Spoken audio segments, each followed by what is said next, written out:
నమస్తే వార్తలకి స్వాగతం. వివరాల్లోకి వెళితే కల్తీ పాల ఘటనలో ఆసుపత్రిలో 12 మంది ఉన్నట్లు వైద్యారోగ్య శాఖ కమిషనర్ వీరపాండ్యన్ తెలిపారు. ఈ ఘటనలో నిందితుడిగా ఉన్న పాల వ్యాపారి 126 కుటుంబాలకు పాలు పోసినట్లు తెలిపారు.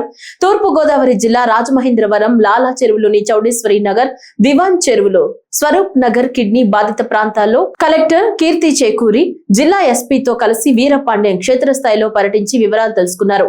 అనుమానిత లక్షణాలు ఉన్నవారు కూడా వైద్యులను సంప్రదించాలని సూచించారు. బాధితుల వైద్య ఖర్చులు పూర్తిగా ప్రభుత్వమే భరిస్తుందని చెప్పారు. కిడ్నీ సమస్యలతో ఆసుపత్రిలో చేరిన వారిలో ఇప్పటి వరకు 4 ప్రాణాలు కోల్పోగా మరో 4 పరిస్థితి విషమంగా ఉంది. కోరుకొండ మండలం నరసాపురంలో ఏలూరు రేంజ్ ఐజీ అశోక్ కుమార్ పర్యటించారు.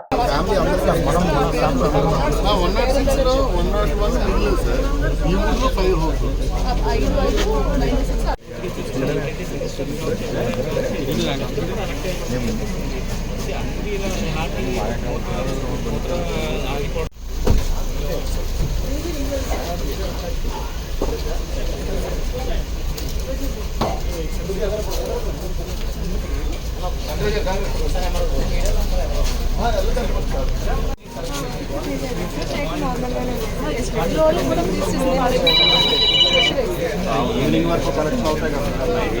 ఎర్లీ మార్నింగ్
ఈ రాజమండ్రి లాలాచెరువు ప్రాంతంలో జరిగిన పాల గురించి అనారోగ్యము జరిగిన విషయంలో దర్యాప్తు ముమ్మరంగా జరుగుతూ ఉంది. ఫోరెన్సిక్ టీమ్స్ కానీ ఇన్వెస్టిగేషన్ అన్నీ చేస్తున్నారు. త్వరలో మీకు అన్ని విషయాలు వెల్లడించడం జరుగుతూ ఉంది.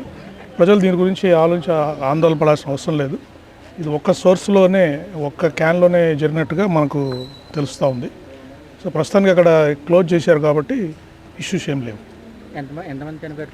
ప్రస్తుతానికి 4 చనిపోయారండి. మిగతా వాళ్ళు హాస్పిటల్ ట్రీట్మెంట్ తీసుకుంటున్నారు. వాళ్ళు స్పెషాలిటీ హాస్పిటల్ పెట్టి మంచి ట్రీట్మెంట్ ఇస్తున్నారు.